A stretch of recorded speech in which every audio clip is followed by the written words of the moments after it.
नमस्कार दोस्तों, स्वागत है आपका आज के मुख्य समाचारों में। जी हां दोस्तों, आपको यहां पर देखने को मिलेंगी सुबह से लेकर शाम तक की तमाम बड़ी खबरें मुख्य समाचार ब्रेकिंग न्यूज अपडेट्स के रूप में। तो चलिए दोस्तों, जान लेते हैं आज की पहली बड़ी खबर। प्रधानमंत्री मोदी रायसीना डायलॉग को संबोधित करेंगे। न्यूजीलैंड के प्रधानमंत्री चीफ गेस्ट अमेरिका की CIA हेड तुलसी गायकवाड भी शामिल होंगी। जी हां दोस्तों, प्रधानमंत्री नरेंद्र मोदी नई दिल्ली में 10वें रायसीना डायलॉग को संबोधित करने वाले हैं। यह सम्मेलन 19 मार्च तक चलेगा। न्यूजीलैंड के प्रधानमंत्री क्रिस्टोफर लक्सन इसके चीफ गेस्ट हैं। इस साल के सम्मेलन में अमेरिका की सीक्रेट एजेंसी डायरेक्टर तुलसी गबार्ड, यूक्रेनी विदेश मंत्री आंद्रेई सिबाहा और कई अन्य सीनियर डिप्लोमेट्स शामिल हो सकते हैं।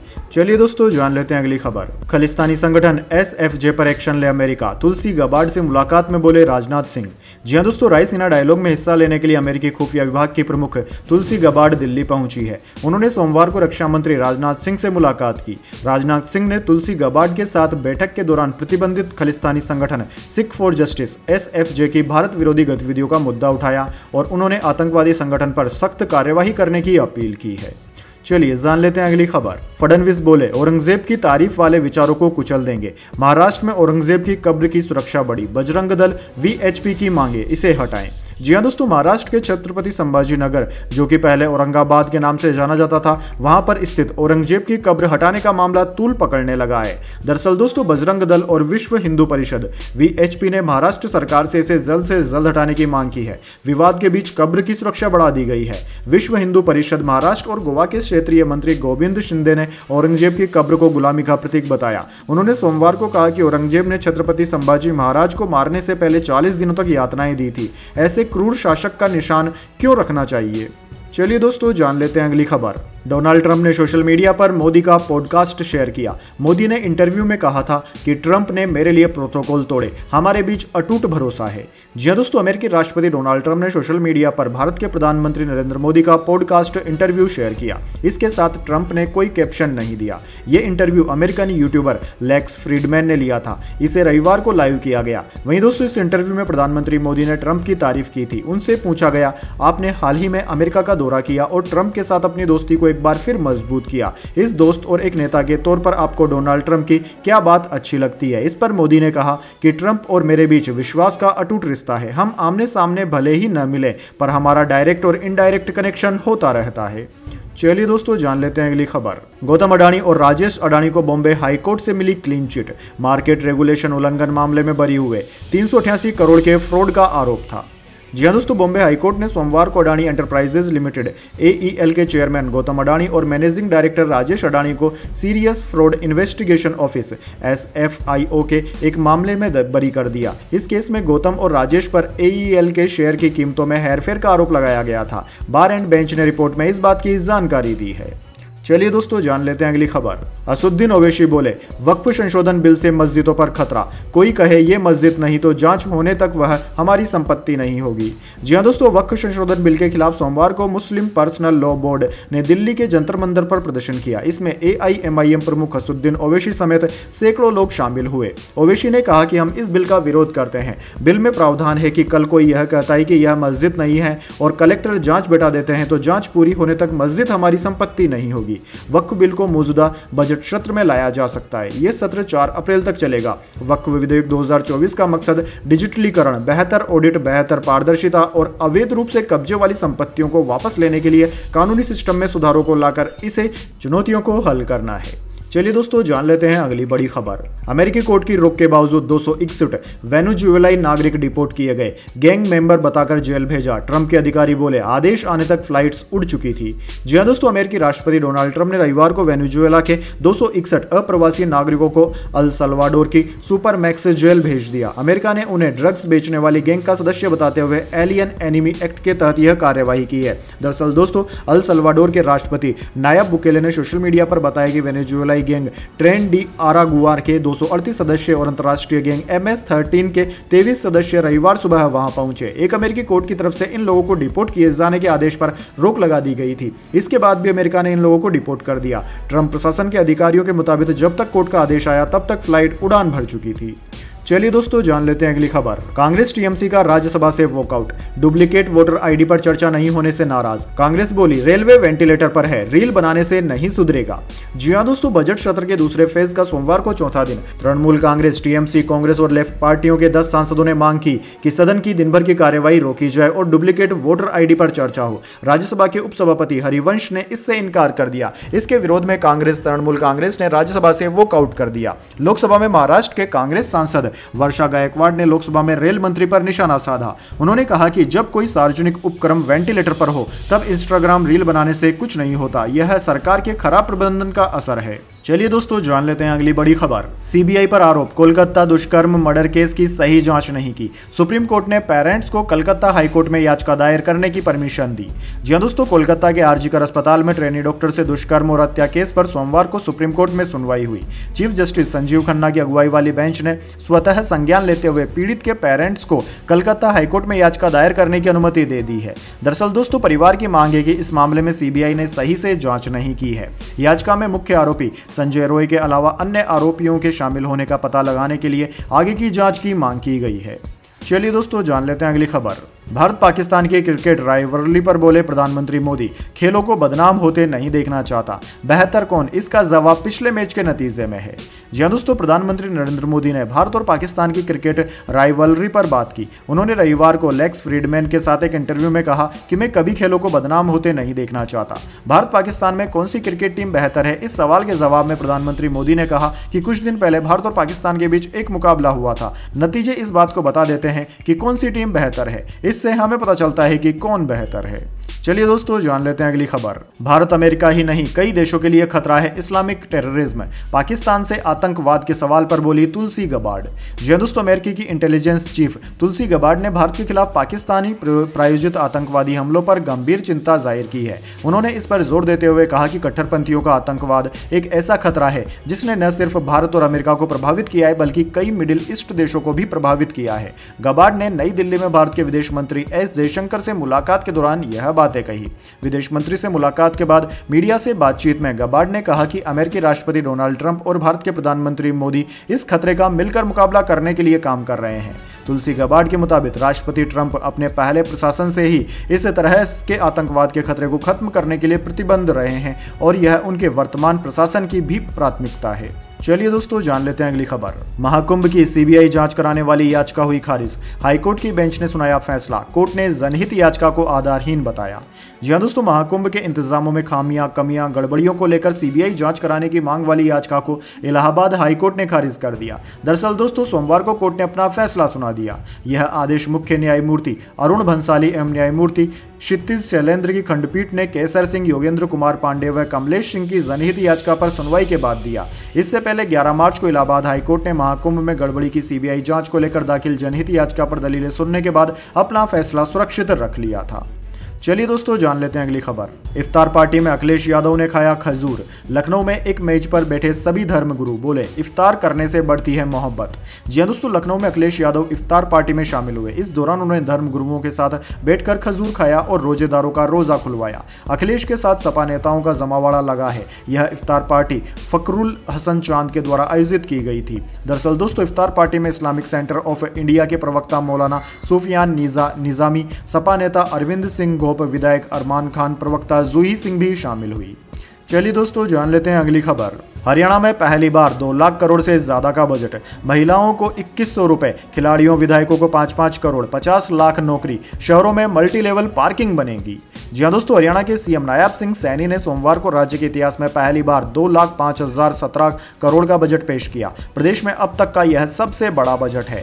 मुख्यमंत्री ने 80 पेज का बजट भाषण पढ़ा जिसमें 161 पॉइंट्स थे। सीएम का बजट भाषण 2 घंटे 57 मिनट चला। भाषण की शुरुआत में उन्होंने मैथिली शरण गुप्त की कविता हम क्या थे, क्या हो गए और क्या होंगे, अभी आओ विचारो, मिलकर ये समस्याएं सभी पढ़ी। बजट के अंत में उन्होंने बजट के प्रस्तावों के पीछे गुरु रविदास जी के शब्दों ऐसा चाहूं राज में जहां मिले सबन को अन्न, छोटे बड़ों सम भय बसे, रेदास रहे प्रसन्न को प्रेरणा बताया। इस दौरान सीएम की सबसे बड़ी घोषणा महिलाओं को हर महीने 2100 रुपए देने की रही, जिसके लिए बजट में 5000 करोड़ रुपए रखे गए हैं। वहीं महिलाओं को 1 लाख रुपए तक ब्याज मुक्त लोन देने की भी घोषणा की है।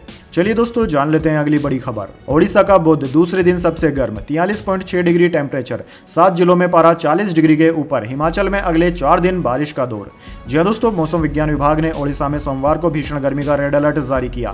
वहीं रविवार को राज्य का बौद्ध जिला लगातार दूसरे दिन देश में सबसे गर्म रहा। जिले का अधिकतम तापमान शनिवार से 1.1 डिग्री ज्यादा 43.6 डिग्री दर्ज किया गया। वहीं दोस्तों ओडिशा के ही झारसुगुड़ा और बालांगीर दूसरे और तीसरे नंबर पर रहे। इसके अलावा राज्य के 7 जिलों का तापमान 40 डिग्री के ऊपर रहा। पूरे राज्य में खासकर पश्चिमी हिस्से में हीट वेव यानी कि लू की स्थिति रही। वहीं दोस्तों इंडियन मेट्रोलॉजी डिपार्टमेंट ने अगले 2 दिन इसी तरह का मौसम रहने की आशंका जताई है। इसके बाद 19 मार्च से अगले 4 दिनों तक बारिश होने की संभावना है। वहीं हिमाचल प्रदेश के कई इलाकों में बर्फबारी और बारिश हुई। मंगलवार को छोड़कर शुक्रवार तक बारिश का दौर जारी रहेगा। वहीं दोस्तों पंजाब, हरियाणा, दिल्ली, राजस्थान, उत्तर प्रदेश, बिहार में अगले 1 हफ्ते के दौरान तेज हवाएं और धूल भरी आंधी चलने की भी आशंका है। दक्षिण में तेलंगाना में 18 मार्च तक ऐसी स्थिति बनी रहेगी। चलिए दोस्तों जान लेते हैं अगली खबर। तेलुगु पहले लेकिन हिंदी भी फायदेमंद, 3 भाषा फार्मूले के सपोर्ट में आए आंध्र प्रदेश के सीएम चंद्रबाबू नायडू। जी हां दोस्तों, संसद से लेकर सड़क तक राष्ट्रीय शिक्षा नीति 2020 के तहत आने वाली 3 भाषा फार्मूला पर घमासान मचा हुआ है। दक्षिण के ज्यादातर राज्य इस फार्मूले का खुलकर विरोध कर रहे हैं। इसी बीच आंध्र प्रदेश के मुख्यमंत्री एन चंद्रबाबू नायडू ने 3 भाषा फार्मूले का समर्थन किया। आंध्र विधानसभा में बोलते हुए नायडू ने इस बात पर जोर दिया कि भाषा ज्ञान का पैमाना नहीं बल्कि कम्युनिकेशन का जरिया है। अपने रुख को दोहराते हुए नायडू ने कहा कि भाषा कोई नफरत की चीज नहीं है। हमारी मातृभाषा तेलुगु है, राष्ट्रीय यानी कि जातीय भाषा हिंदी है, अंतर्राष्ट्रीय भाषा अंग्रेजी है। हमें अपनी आजीविका के लिए जितनी संभव हो उतनी भाषाएं सीखनी चाहिए, लेकिन हमें अपनी मातृभाषा कभी नहीं भूलनी चाहिए। हिंदी के विषय पर नायडू ने तर्क दिया कि भाषा सीखना दिल्ली और देश के अन्य हिस्सों में कम्युनिकेशन के लिए फायदेमंद होगा। चलिए दोस्तों जान लेते हैं इसके बाद अगली बड़ी खबर। लेकिन उससे पहले मेरी आपसे छोटी सी रिक्वेस्ट है, अगर दोस्तों आपको अभी तक हमारी न्यूज़ पसंद आई है तो उसे एक छोटा सा लाइक जरूर दे दीजिए, और अगर आपको पसंद नहीं आई है तो बेशक आप डिसलाइक भी कर सकते हैं। लेकिन दोस्तों लाइक और डिसलाइक जरूर कीजिए, क्योंकि दोस्तों यही हमारी मेहनत का फल होता है और इसी से हमें पता चलता है कि आपको हमारी वीडियोज़ पसंद आ रही है या नहीं। तो चलिए दोस्तों जान लेते हैं अगली बड़ी खबर। सेंसेक्स 361 अंक चढ़कर 74,190 पर बंद हुआ। निफ्टी में 111 अंकों की तेजी रही, 22,508 पर बंद हुआ। बैंक, फार्मा और ऑटो शेयर्स चढ़े। जी हाँ दोस्तों, हफ्ते के पहले कारोबारी दिन यानी कि सोमवार को सेंसेक्स 361 अंक चढ़कर 74,190 के स्तर पर बंद हुआ। निफ्टी में 111 अंकों की तेजी रही और यह 22,508 के स्तर पर बंद हुआ। आज के कारोबार में फार्मा, बैंक और ऑटो शेयर सबसे ज्यादा चढ़े। वहीं दोस्तों निफ्टी फार्मा इंडेक्स सबसे ज्यादा 1.56% की तेजी के साथ बंद हुआ। बैंक और ऑटो शेयर भी करीब 1% चढ़कर बंद हुए। रियल्टी, एमएफसीजी और मीडिया सेक्टर में करीब 0.50% की गिरावट रही। वहीं सेंसेक्स पर बजाज फिनसर्व, महिंद्रा एंड महिंद्रा और एक्सिस बैंक टॉप गेनर रहे। चलिए जान लेते हैं इसके बाद अगली खबर। सोना 1258 रुपए बढ़कर 88,101 के ऑल टाइम हाई पर। 76 दिन में 11,939 रुपए दाम बढ़े। चांदी 1445 रुपए बढ़कर 99,767 रुपए प्रति किलोग्राम पर पहुंची। जी हां दोस्तों, सोने और चांदी की कीमतों में आज जबरदस्त तेजी देखने को मिली और दोनों ही कीमतें ऑल टाइम हाई पर पहुंच गई। Indian Boolean and jeweller association के अनुसार 10 ग्राम 24 कैरेट सोने का दाम 1258 रुपए बढ़कर 88,101 रुपए प्रति 10 ग्राम हो गया, जो कि पहले 13 मार्च को 86,843 रुपए पर था। वहीं दोस्तों 1 किलो चांदी की कीमत 1445 रुपए महंगी होकर 99,767 रुपए प्रति किलोग्राम पर पहुंच गई है।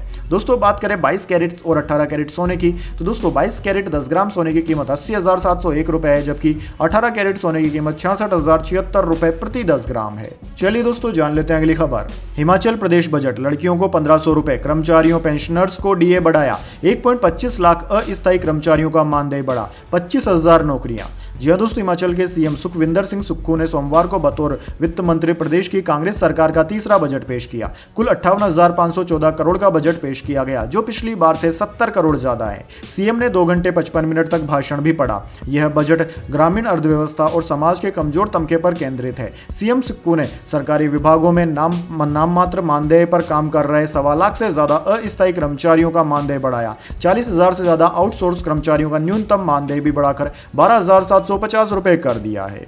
चलिए दोस्तों जान लेते हैं अगली खबर। यूपी में प्रोफेसर पर छात्राओं के यौन शोषण का आरोप, 65 अश्लील वीडियो मिले, इन्हें पोर्न साइट पर अपलोड किया। छात्रा की शिकायत से खुलासा। जी हां दोस्तों, यूपी के हाथरस में बांग्ला डिग्री कॉलेज के प्रोफेसर पर 30 से ज्यादा छात्राओं के यौन शोषण का आरोप है। उनके मोबाइल से 65 अश्लील वीडियो मिले। ज्यादातर वीडियो कॉलेज की छात्राओं के ही हैं। प्रोफेसर ने छात्राओं के कई वीडियो पोर्न साइट पर भी अपलोड कर दिए थे। एक छात्रा के महिला आयोग को लिखे गए लेटर के मामले पर खुलासा हुआ। पुलिस ने केस दर्ज कर लिया है। आरोपी प्रोफेसर फरार है। उसकी गिरफ्तारी के लिए 3 टीमें बना दी गई गई है। डीएम ने जांच के लिए 4 सदस्यीय कमेटी भी बना दी है। चलिए दोस्तों जान लेते हैं अगली खबर। मारुति ने इस साल तीसरी बार बढ़ाई कारों की कीमत, अगले महीने से 4% महंगी होंगी कारें, रॉ मटेरियल कॉस्ट बढ़ने के कारण फैसला लिया। जी हां दोस्तों, मारुति सुजुकी ने अप्रैल 2025 से अपनी कारों की कीमत में 4% की बढ़ोतरी की घोषणा की है। यह बढ़ोतरी कंपनी के सभी मॉडल्स पर अलग अलग होगी। मारुति ने रॉ मटेरियल और ऑपरेशनल कॉस्ट के बढ़ने के कारण यह फैसला लिया। दरअसल दोस्तों, इससे पहले 1 फरवरी 2025 से मारुति ने कार की कीमत में 32,500 रुपए तक का इजाफा किया था। वहीं जनवरी में भी कंपनी ने अपने सभी मॉडल्स पर 4% तक की बढ़ोतरी की थी। तब भी मारुति ने कीमत बढ़ने की वजह रॉ मटेरियल महंगा होना बताया था। चलिए दोस्तों जान लेते हैं अगली खबर। आईपीएल के लिए क्रिकेटर ने पाकिस्तानी लीग छोड़ी, मुंबई ने अफ्रीकी खिलाड़ी बोश को स्क्वाड में शामिल किया, नाराज पीसीबी ने कानूनी नोटिस भेजा।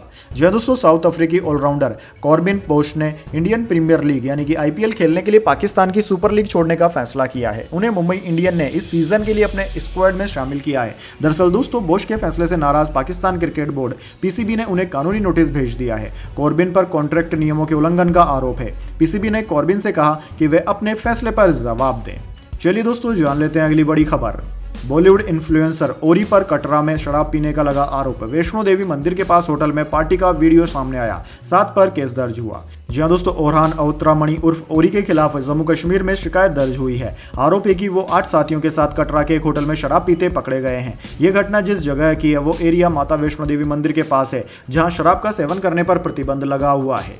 चलिए दोस्तों जान लेते हैं अगली खबर। कंगना रनावत के लिए ऑस्कर मूर्खों का अवार्ड, इमरजेंसी को मिल रही तारीफों के बीच अमेरिका पर भड़की एक्ट्रेस, कहा हमारे पास नेशनल अवार्ड है।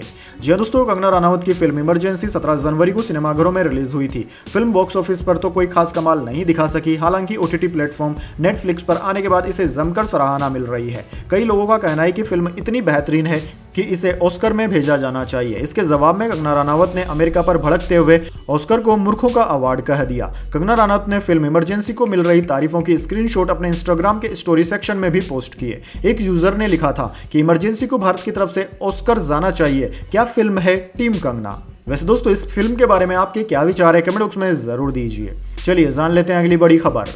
बलूच आर्मी ने आत्मघाती हमले का वीडियो जारी किया। कल पाकिस्तानी सेना के काफिले में ब्लास्ट किया था, दावा 90 सैनिक मारे गए। जी हां दोस्तों, बलूच लिबरेशन आर्मी BLA ने पाकिस्तानी सेना पर आत्मघाती हमले का वीडियो जारी कर दिया। यह हमला BLA ने रविवार सुबह क्वेटा से ताफ्तान जा रहे 8 मिलिट्री वाहनों पर नौशकी हाईवे के पास किया था। इस वीडियो में दिखाया गया है कि हाईवे से गुजर रहे सेना के काफिले की एक गाड़ी में विस्फोट हुआ। BLA ने इस गाड़ी को अपना पहला टारगेट, जबकि इसके पीछे चल रही दूसरी गाड़ी को दूसरा टारगेट बताया। इस वीडियो की शुरुआत में BLA ने लिखा कि उसकी मस्जिद ब्रिगेड और फतेह स्क्वाड ने नौशकी के पास सेना के काफिले पर टारगेट अटैक किया। BLA ने दावा किया कि इनमें 90 पाकिस्तानी सैनिक मारे गए हैं।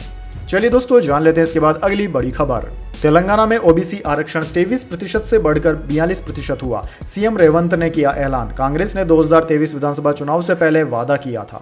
जी हां दोस्तों, तेलंगाना में ओबीसी यानी कि अन्य पिछड़ा वर्ग का आरक्षण सीमा 23% से बढ़ाकर 42% हो गया है। सीएम रेवंत रेड्डी ने इसका ऐलान कर दिया। इससे तेलंगाना की आरक्षण की सीमा 62% हो जाएगी। यह सुप्रीम कोर्ट द्वारा तय की गई 50% आरक्षण सीमा का उल्लंघन माना जा रहा है। दरअसल दोस्तों, आपको बता दें, कांग्रेस ने 2023 विधानसभा चुनाव से पहले ओबीसी कोटा को 23 से बढ़ाकर 42% करने का वादा किया था। तेलंगाना में पिछड़े वर्गों की आबादी 46.25% है, अनुसूचित जाति 17.43% है और अनुसूचित जनजाति 10.45% है। तो दोस्तों, यह थी आज की तमाम बड़ी खबरें। इसके बाद दोस्तों बारी आती है आज के माइंड क्यूज क्वेश्चन की। जी हां दोस्तों, एक आसान से सवाल का जवाब देकर आप जीत सकते हैं एक सरप्राइज गिफ्ट हमारे यूट्यूब चैनल की ओर से। तो दोस्तों, आज का सवाल आपकी स्क्रीन पर आ चुका है।